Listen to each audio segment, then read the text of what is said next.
رمضان کا نور دلوں میں رمضان آتے ہی فضا بدل جاتی ہے، مساجد آباد ہو جاتی ہیں، زبانوں پر تسبیح جاری ہو جاتی ہے اور دلوں میں ایک عجیب سکون اتر آتا ہے۔ یہ نور صرف ظاہری چراغوں کا نہیں بلکہ ایمان کی روشنی کا ہے۔ جو دل غفلت میں سوئے ہوئے تھے وہ اب بیدار ہونے لگتے ہیں۔ رحمتوں کی بارش رمضان میں اللہ تعالی کی رحمت خاص طور پر متوجہ ہوتی ہے۔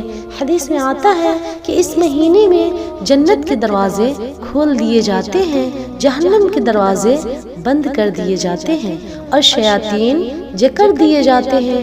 یہ رحمتوں کا سمندر ہے جو جتنا جھکے گا اتنا ہی بھر لے گا۔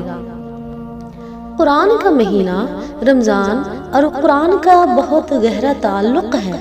یہ وہ مہینہ ہے جس میں قرآن نازل ہوا۔ آئیے اس رمضان عہد کریں کہ روزانہ قرآن کی تلاوت کریں گے، سمجھ کر پڑھیں گے، اپنی زندگی میں نافذ کریں گے، کیونکہ اصل کامیابی اسی میں ہے۔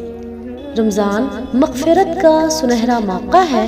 نبی کریم صلی اللہ علیہ وسلم نے فرمایا، جس نے ایمان کے ساتھ روزے رکھیں گے اس کے پچھلے گناہ معاف کر دیے جاتے ہیں۔ یہ مہینہ ہمیں نیا آغاز دیتا ہے۔ گناہوں سے توبہ کریں، دل صاف کریں اور اپنے رب کی طرف پلٹ آئے۔ دعا ہی دعا۔ رمضان دعا کا مہینہ ہے۔ افطار کے وقت کی دعا رد نہیں ہوتی۔ تہجد کے لمحات قبولیت کے لمحات ہوتے ہیں۔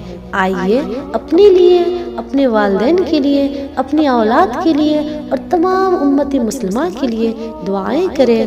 دل سے نکلی ہوئی دعا عرش تک پہنچتی ہے۔ یا اللہ ہمیں رمضان کی قدر کرنے والا بنا دے، ہمارے روزے، نمازیں اور تمام دعائیں قبول فرما۔ اس مہینہ کو ہمارے لیے اور تمام امت مسلمہ کے لیے رحمت، مغفرت اور نجات کا ذریعہ بنا دے۔